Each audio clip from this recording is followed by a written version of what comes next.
Dear ladies and gentlemen, welcome you to our podcast, the Régi Vitézeknek for Ancient Warriors special edition podcast with our guest again, Tomáš Vlasatý.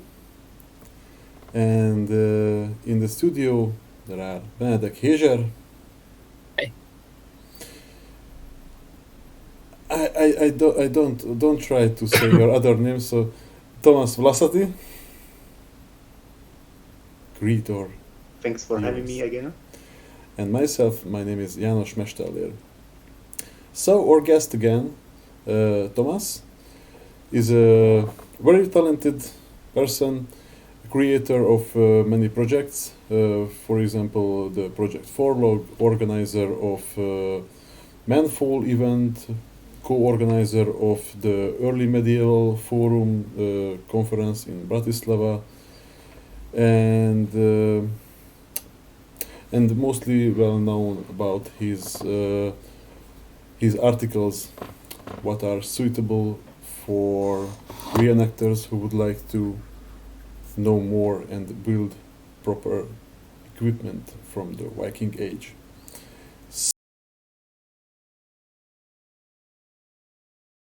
About in our previous podcast, you have an interest in the Viking Age. Now I would like to ask you about the other options what the world of reenactment can provide us, and for this I think the Manfall is a very nice example.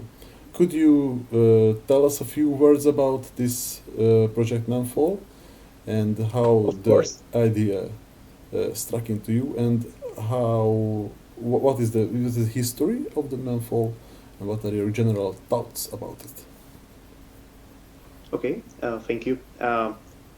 It was around 2015 when I noticed the huge gap, or there were two ways of Central European reenactment. One of them was the festival line. We all know it, because that's the typical standard way how events are organized. And on the other hand, there was a hunger for something new, for a line of events without visitors, events that are solely focused on reenactors and their experience. Because we all know the festivals. They are all still the same. They are, for me personally, the biggest motivation to organize something new was the visitors, plus the for example, toilets. The presence of toilets, which are there for visitors, but also for reenactors, ruins the atmosphere completely. So I wanted something new, something for just for reenactors, something outside, and something that will change all the time, because these festivals are static events organized at the same places all the time, and I wanted something new, something that will not be that stable and will vary from event to event. So I created this platform called Manfall. The first event was in 2017, and basically my goal is to experience history on my own skin, experience it much more deeper than we are used from the events we from the events we normally experience or we normally attend. So basically, every Manfall that was ever organized had the same structure. There are two teams that do not know about each other, or basically there is a part of gamers and the other team who are basically NPC creations or figures. My goal was to create something like a war game. So the group of gamers have to assemble at point A, and they go through the wilderness to point B, but they don't know what to expect, and they are ambushed on several occasions. We are fighting day and night. We have horses, we have dogs and falcons or falcon-like raptors. And I must say it's a refreshing experience, because this is actually what we, I believe, what we should do as reenactors, and we are not doing normally. Every event is ended by a feast, so we are ending in a good mood. We are eating a lot and describing what was good part, what was not that successful, and trying to fix the problems the next time. So basically that's what we are organizing. We are organizing a early medieval war game with RPG aspects during the game. We are fighting day and night. We have a lot of javelins. We have not so much armor, because armor is heavy, and not everybody is skilled enough or experienced enough to carry the full war gear. We have a lot of spears, and basically we have a lot of ambushes. Also, we hire open air museums or castles. So the feasts take place on castles. So we are eating in the historical atmosphere. Mm. Plus there are some special aspects of it, like crossing the rivers during autumn or winter. So you are basically testing your own skills, testing your own body, testing your preparedness, and I believe the community or the group around this group is quite skilled in making fire and similar skills. Yeah, That's cool. And usually, I'm sorry. No, just the next. The next goal is basically Manfall is something is here for testing my ideas. What should we do in the community? So if there is an idea, we just try it. If it works or it does not work, and the next level is to bring a cart and go with a cart. With a horse or a cart in a cart to be able to carry armor. So everybody can take the armor. We can take the tent and so on. So that's the first goal, because people of the past did not go with a lot of equipment or on their shoulders. They had horses and they had carts. So that's what we would like to use to try. And the second goal is to hire open air museum and make a assault on the open air museum, basically a siege. Mm-hmm. And But, usually, how many persons go this event? In total, we have a group of 30 people in total. So, and it also counts the NPC plus people responsible for the feast. So basically, the group of gamers is around 15 person, plus 5 to 2 NPCs, and some people that are responsible for bringing,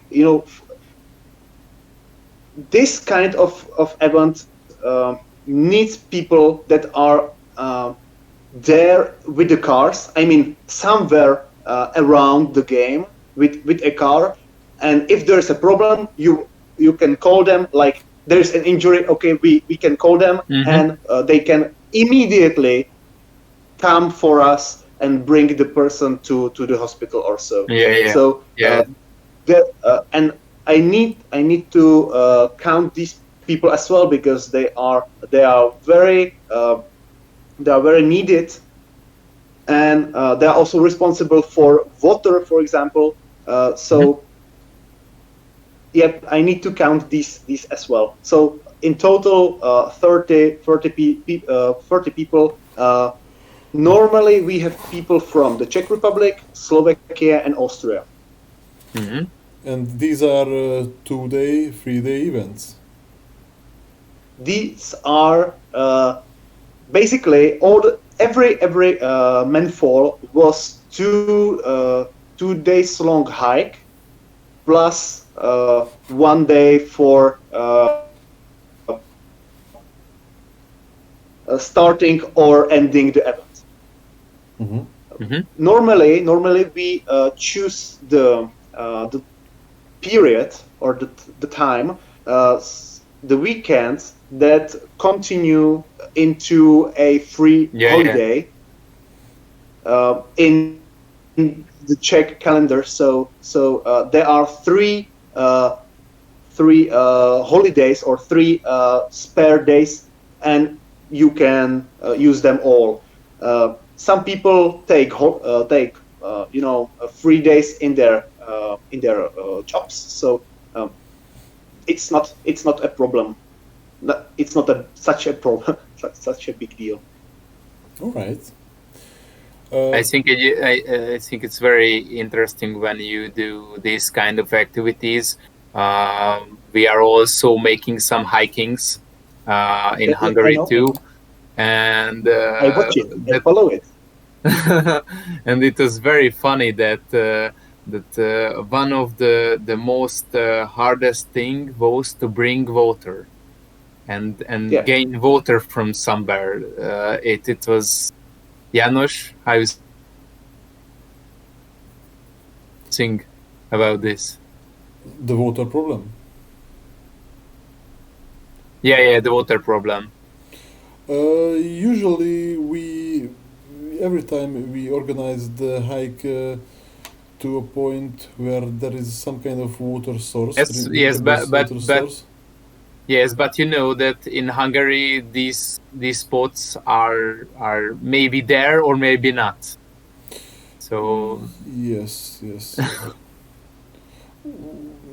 Maybe once. But to bring the water is very hard, because if you bring it in leather stuffs, there is very heavy, and the other option is maybe, I don't know, some wooden stuff or something like this. So it's very hard to bring water.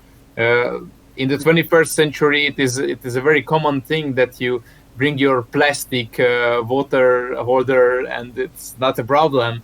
But when you start to make this kind of hiking, it's very interesting that this everyday things comes very hard to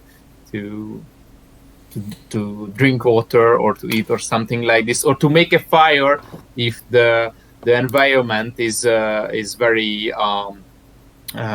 watered or something like this, or it was a rain or something like this. And then you understand why all the medieval cities were built next to riverside. Yes. Yeah. Why is that? I agree with you. That water is one of the main problems when you are organizing this kind of events, especially when you have horses, because they drink a lot.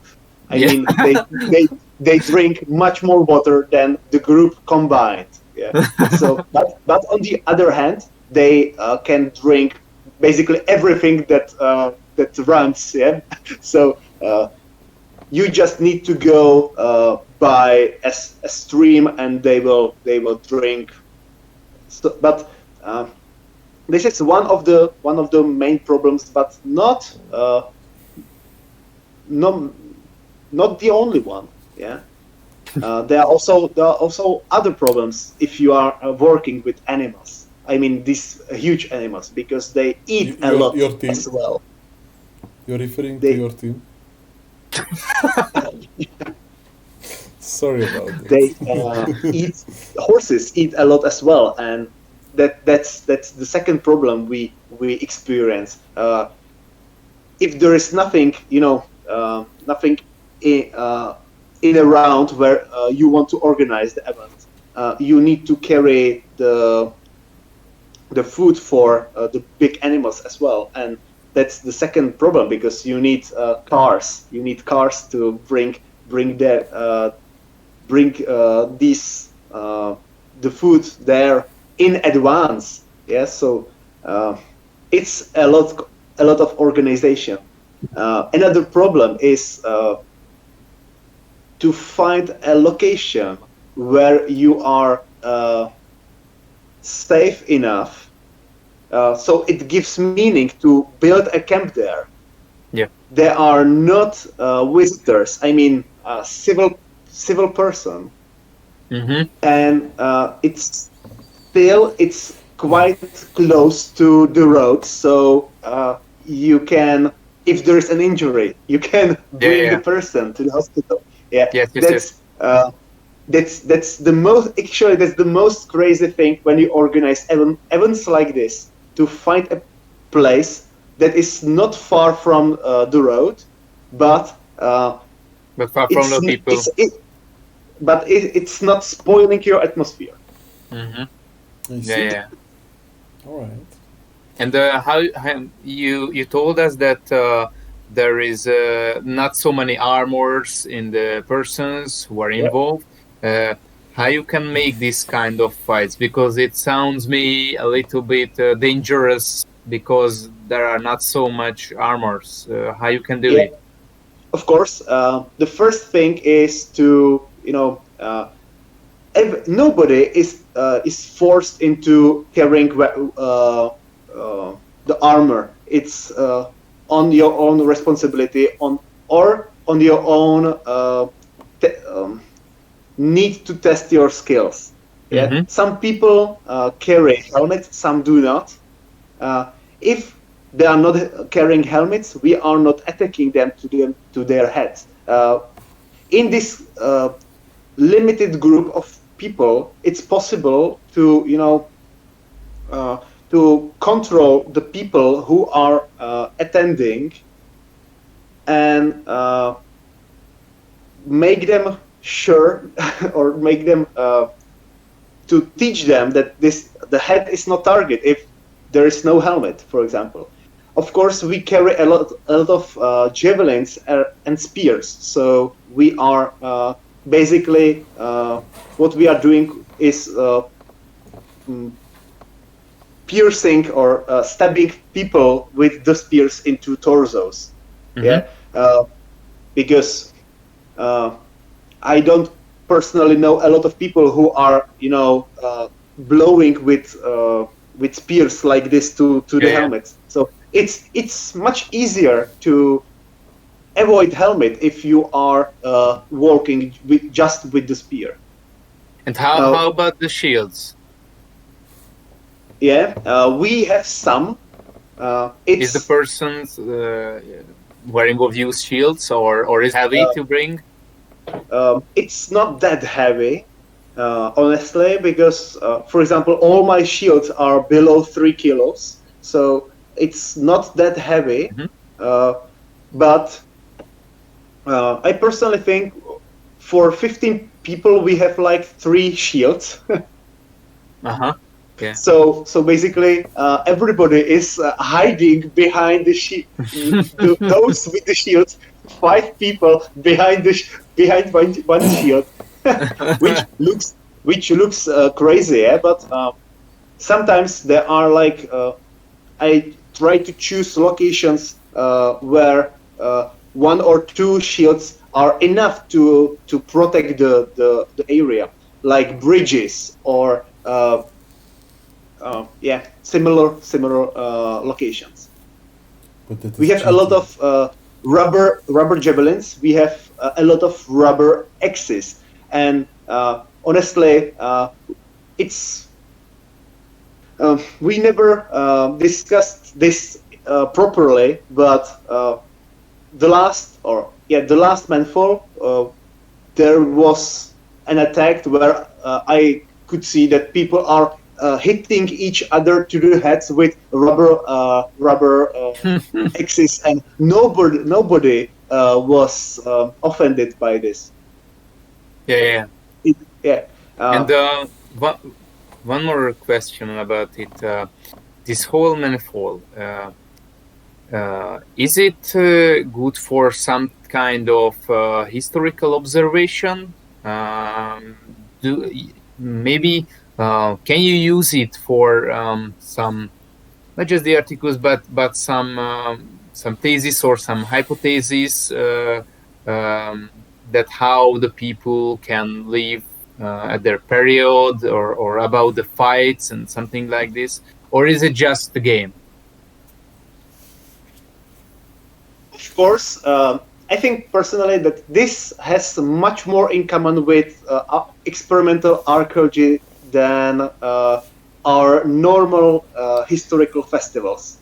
So, of course, you can learn a lot especially about management. I mean, food and water management, and also dealing with people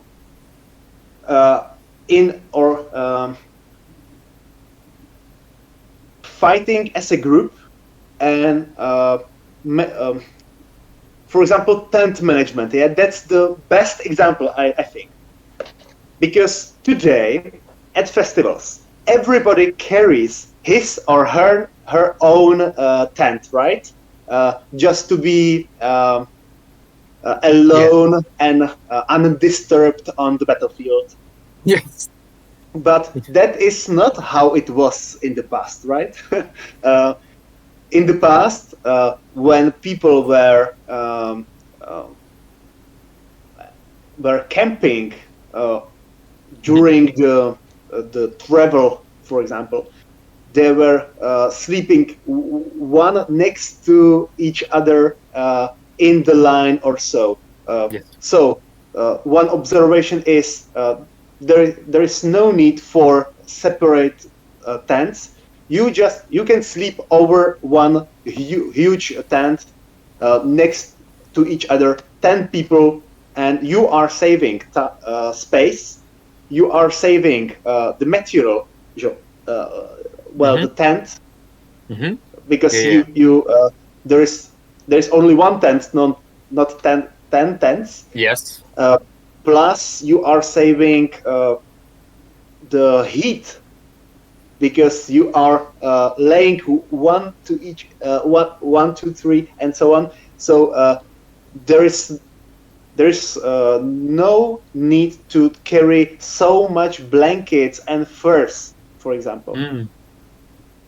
Because you can minimize the number of the material you can carry with yourself as a group if you are working as a group and especially sleeping as a group. Yeah, that's one of the most important observations, for example, for me myself. And the same goes with the other materials you carry, because nowadays we are used to carry our own grave inventory to be independent. Yes. Yeah, tent, cauldron, and so on. But in a group, one can carry tent, the second can carry the cauldron, and if you divide the material between 10 people, you can and then you can combine them, and you can save a lot of stuff you carry on your shoulders, for example. Yeah. For me, this is the most interesting stuff. All right. Otherwise.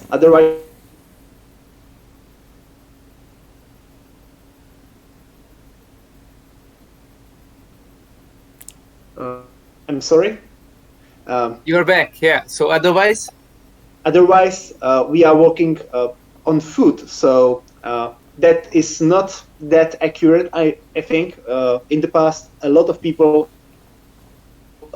ride horses, rode horses, but of course they use their legs too. So, but I think we are not very or our attitude to the backpacks and so on.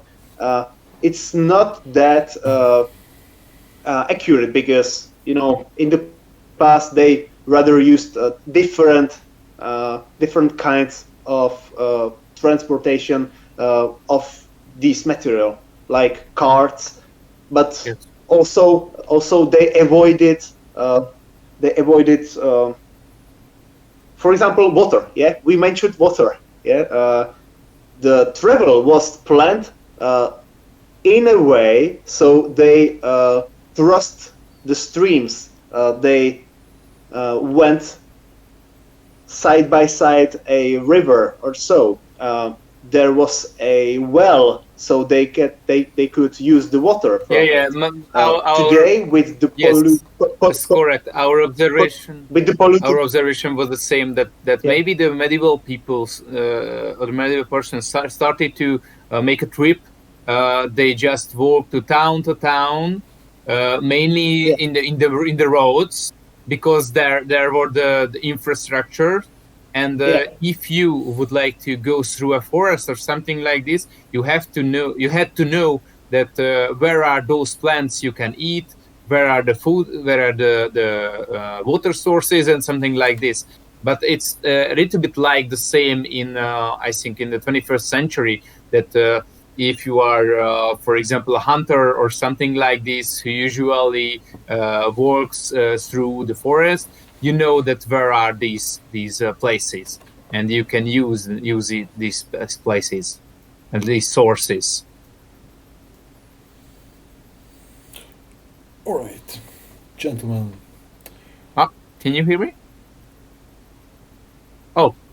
No. I'm sorry. There was a lag again, so I'm sorry that I couldn't hear you so properly. I just but I'm sure we agree on the same.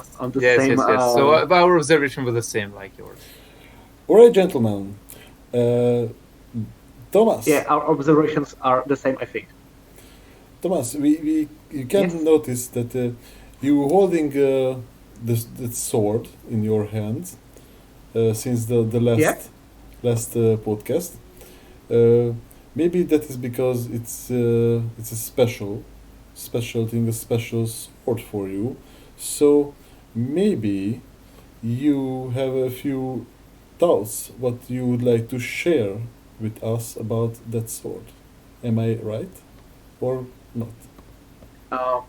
Well, a sword is something that defines me.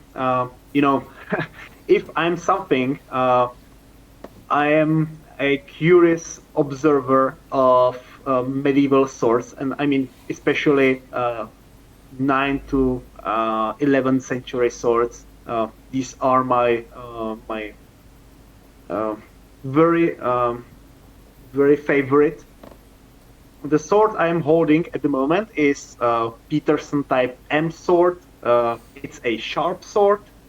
Peterson Type M is defined by basically no decoration, and there are only 2 guards that divides the blade from the tongue, and that's all. Very simple sword, and honestly, it's the most frequent sword in Viking Age Norway, represented with more than 400 examples.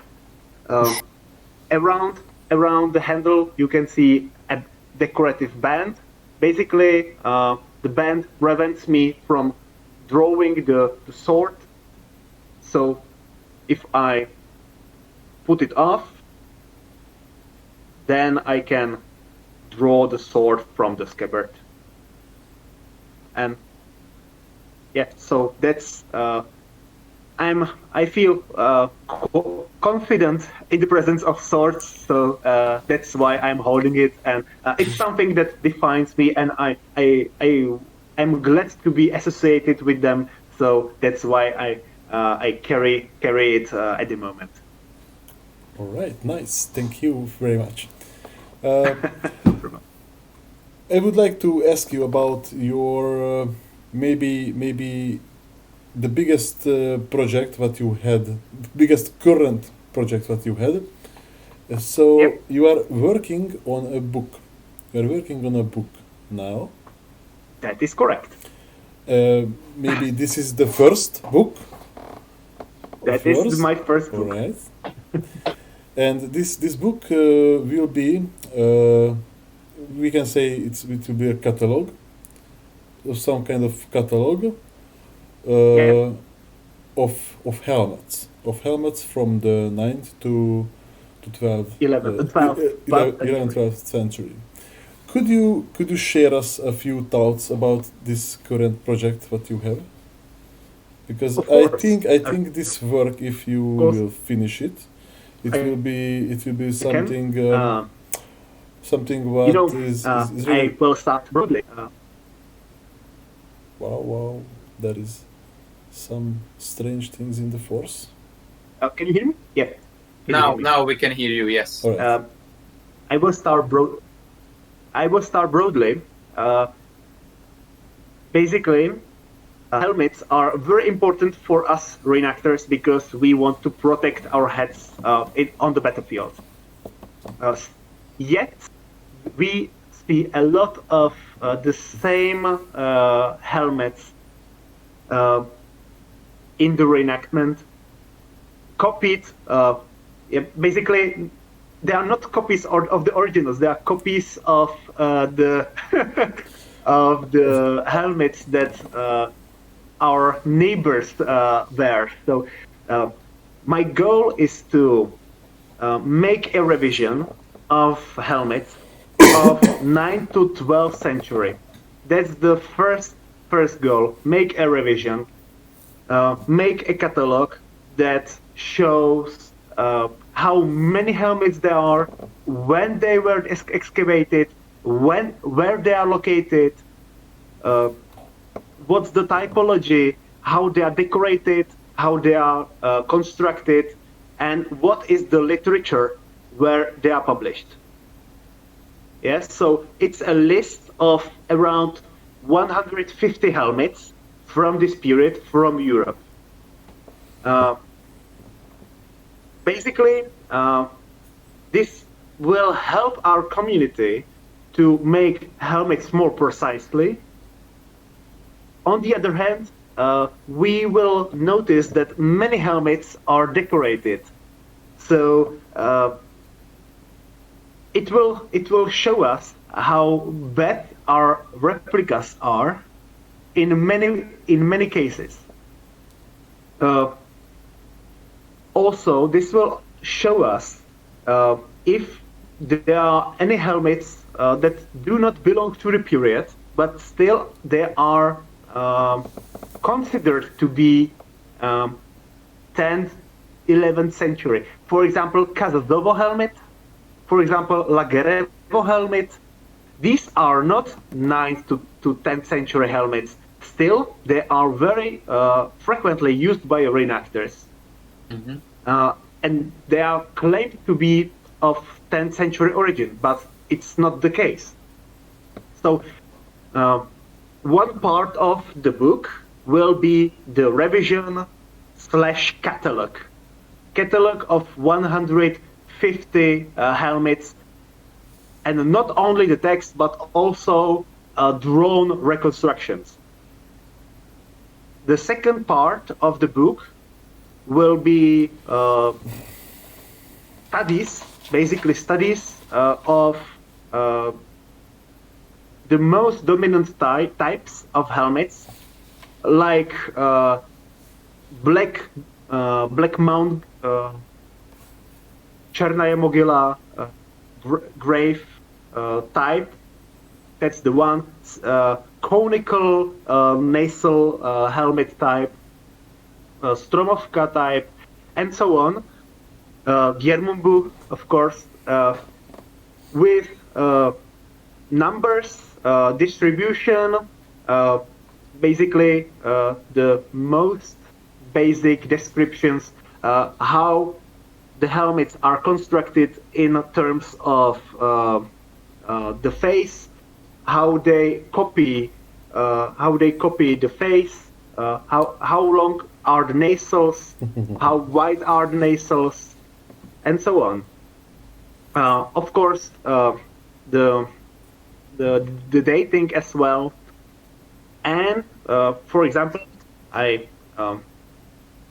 also plan to include the new perspective on the dating of these objects, because a lot of helmets are evolved from for example, Stromovka type is early 10th century helmet, then 10 Wenceslas type helmet is the second half of 10th century, then one-piece conical helmet with a nasal is the third stage, dated to 11th century. So I want to show this kind of evolution in the helmets, and but the revision is necessary. And at this point, I am at the helmet number 95. So around 50 helmets are missing, and I must admit it's a very long work, but I think it's necessary for a reenactment community and also for academia. And the big question, how do you feel? Yes. When could be the work is done? When could be the book ready? How do you feel? I do not want to promise anything. I'm sorry, I barely hear you, but if the question is when the work is done, the text of the catalog should be ready in the second quarter of this year. I mean of the catalog, yeah, and then the second part, the separate chapters. I hope the text will be ready this year. Mm-hmm. But So, I'm not sure about the pictures, because yes, pictures are something that makes the work slow. Yes. indeed. All right. Good. So Good. that is my book and the current state. All right. There is another project what I would like to talk about, and I would like to ask your feelings and ideas. This is the early medieval conference. What you are a co-organizer, we can say that you are co-organizer. Yeah, we can say that. So this is a very interesting thing. This is a conference with the usual conference kind of things, and with the same rules as a usual scientific conference, but instead of the regular scientists partaking on the conference, the main focus is in the reenactment, and the main lecturers are the reenactors, and of course there are archaeologists, historians, and whatsoever. And I stop here. I would like to continue and tell us some interesting facts about this conference. Okay. The idea, I must say that in the beginning, that the idea and the main organizing group, is Sviatogor from Slovakia. Yes. And the whole event is organized in Slovakia, in Bratislava. Basically, the idea comes from the mind of my dear friend Michal Bazovský, who is the current leader of Sviatogor group. It was 2014 or 15 when Michael approached me and told me it would be a good idea to create a forum, a platform for reenactors, where people could discuss about reenactment topics, and basically the platform would combine science and academia with reenactors. So I told him, okay, I'm in. This idea is very interesting, and I will help you to invite people from abroad. So basically, that is my role in this forum, to invite people from abroad, and basically to invite to give the whole event a good sound in the reenactment community, and they Sviatogor group is basically doing all the dirty job with inviting, paying for the food, and so on. Yet, I think you summed up the conference very nicely, because it connects the academia with reenactment, and there are like 5 to 12 speeches every year. You alone were one of the speakers many times, and basically everybody is allowed to speak about everything. We are mostly interested in the common things like belts, swords, knives, bows, but also some more academic lectures like Viking Age period in Poland, and so on. The forum is international. The last year, or it was February 2020. We had 8 nationalities on the forum.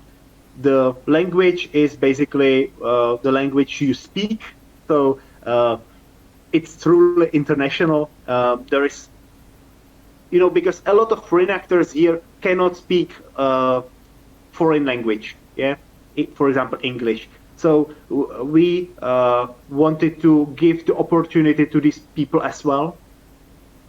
And a lot of people are shy to speak in English, so they are speaking in Slovakian or Czech, and people from abroad speak what is their language, basically mostly English, and we are translating the the speeches into Slovakian or Czech based on what is translating.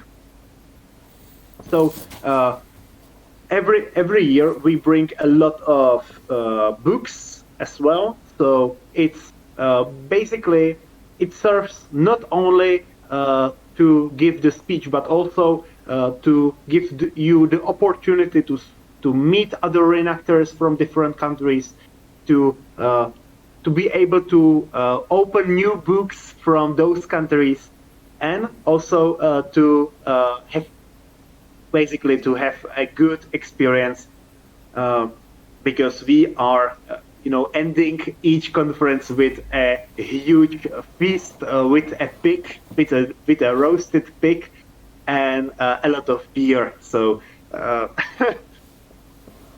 that is our approach. No matter we can disagree on the battlefield, but off the battlefield we are still friends. We can discuss and we can feast. Splendid. Thank The you. idea was to create. I'm sorry. Oh, just speak. Okay, after you. Yeah. The idea was to create an event which will not be in costumes and will be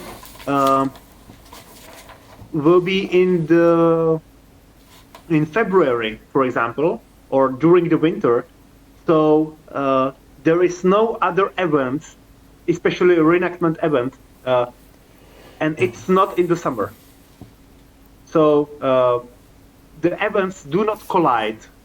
Yes. Yeah. For example. And how popular it is? How many people goes there? The last year we had around 50 people from 8 countries. So the last year was probably the biggest one, the biggest we organized. And I personally think it's the maximum capacity of the space where we organize it. But I must tell you that I spoke with people from National Museum of Prague, and they seem to be quite optimistic that after virus is gone, they could offer us their spaces, which are highly representative in the newly refreshed building of National Museum in Prague, and it would be splendid, and the conference would be huge in that case. Yes. Sounds really good. Yes, because in the last event you had to reject some of the audience who wanted to come because no room in the. That is true. Yeah. And So, a really 21st century question that can you imagine this event in a half online version like we speak now? So maybe the speakers will there, maybe the organizers there, and most of the people there. But do you imagine that you can broadcast it to the internet or something like this in real time? Okay. What do you think about it? You mean in the time of coronavirus to make an online version of it, or to make not just after that or during the coronavirus? I think basically the question is whether we could record the live event for the next generations. No, or just those who cannot go there. Do a stream for the big audience. Basically, we of course we thought about it. You can imagine that there are a lot of problems concerned about organizing such an event. It costs you money, some money, and the organizing team is like 3 people. So okay. And you have to order food, you have to carry it, you have to communicate with the museum, you have to communicate with the participants and the speakers as well. You need to organize their sleeping, and so on. So much. So the last time we've asked people who could record it, and they rejected like 2 days before it. So we had no time and no force, no motivation to do it after all. But of course, we are still thinking about the idea. To say that honestly, we are organizing, or all the events we organized is in the cellar of the museum in Bratislava, and there is no signal, like the mobile signal. So I think maybe there are even no possibilities to charge your cameras or so. I'm not that optimistic about recording the conference in the space we are organizing it right now. But if we change the space, then it will become much more easier. Good. Maybe this new event place will brings the opportunity. Yeah, of course. Yeah, that is what I think. Also, there is not so much space in the room we are using at the moment. So I'm afraid camera. All right. Sorry to interrupt. Maybe there would be some space for it, but it. I am sorry it will to be interrupt, much more easier David. in the new space. Sorry. All right, we are getting out of the time. Our time is short, and I would like to ask you the final question.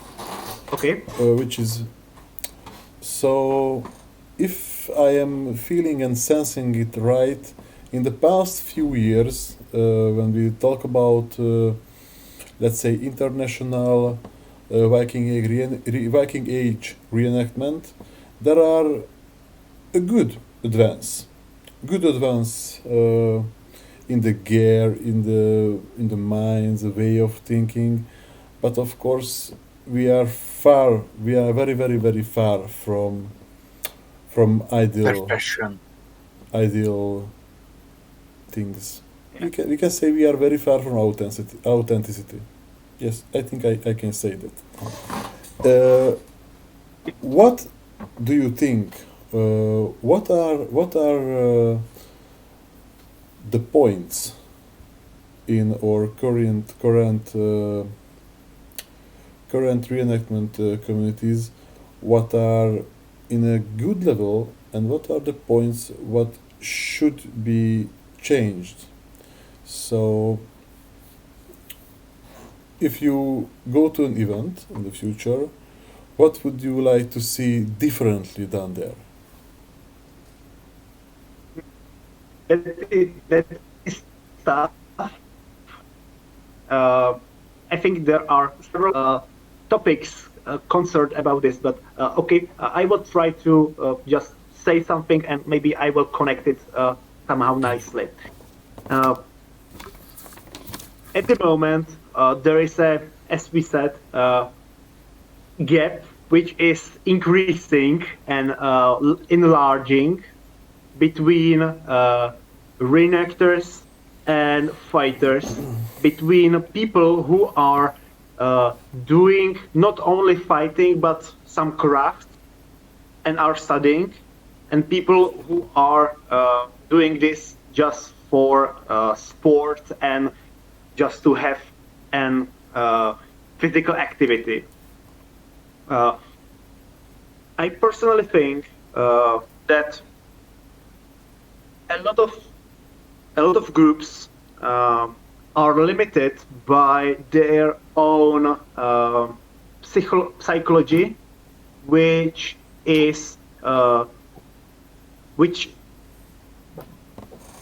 denies professionalization. I mean, a lot of people or a lot of groups could be much better, and they they should, or they have the capacity, they have potential, but the problem is that they do not want to make any money from this hobby, and basically then that is the point where the groups are divided, and they disintegrate after all. I hope this makes some meaning, or yes, it gives some meaning, but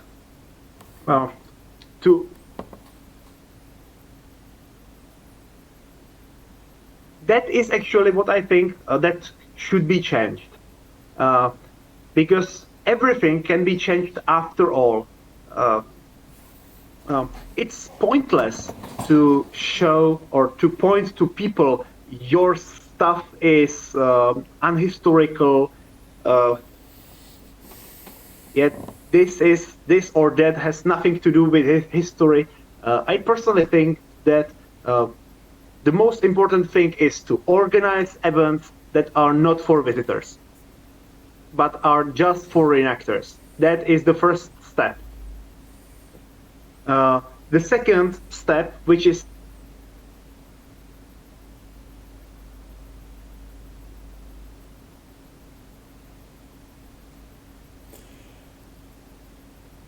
come back.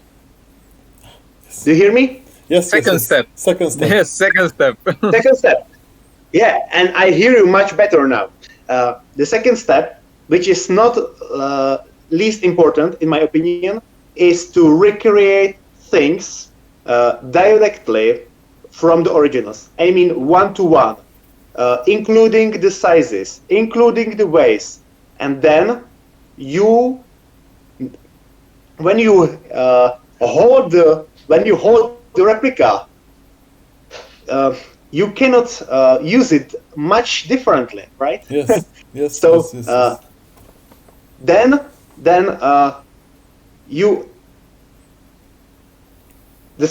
basically the first step is to organize events for reenactors. The second step is to make your stuff direct replicas. So for example, there are no swords with 11 or 12 centimeters long grips. There are no gloves. Helmets are limited, and so on. Yeah. So basically, follow the originals, and that can be done only if you are studying the material. And the third step, I think, is to not be limited by your imagination. Your imagination is vast, unlimited, and in many cases we build obstacles where there are no obstacles at all, and we should not be afraid of professionalization. We should welcome it, like Janos did, like I did, basically.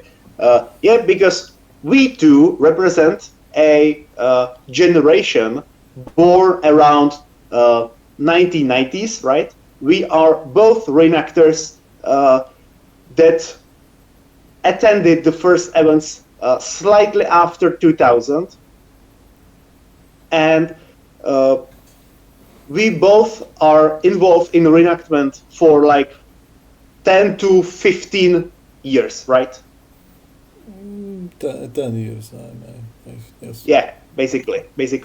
And we both realize that this can be your lifestyle. This can be your livelihood. So we should not be afraid, and we should make our hobby part of our life and the source of our income. And then we can pay attention to stuff or to originals in a way that was never observed in the past. And also, I think it's important to pass your knowledge on the creators, I mean on the crafters, because not crafters are making just what people want, right? Mostly, or what we can see right now is that reenactors are more skilled or more knowledgeable than the creators. So Yes. we should teach the creators, the crafters, to make more accurate replicas, to pay attention to details that were never described before, and then you can get a much closer reenactment.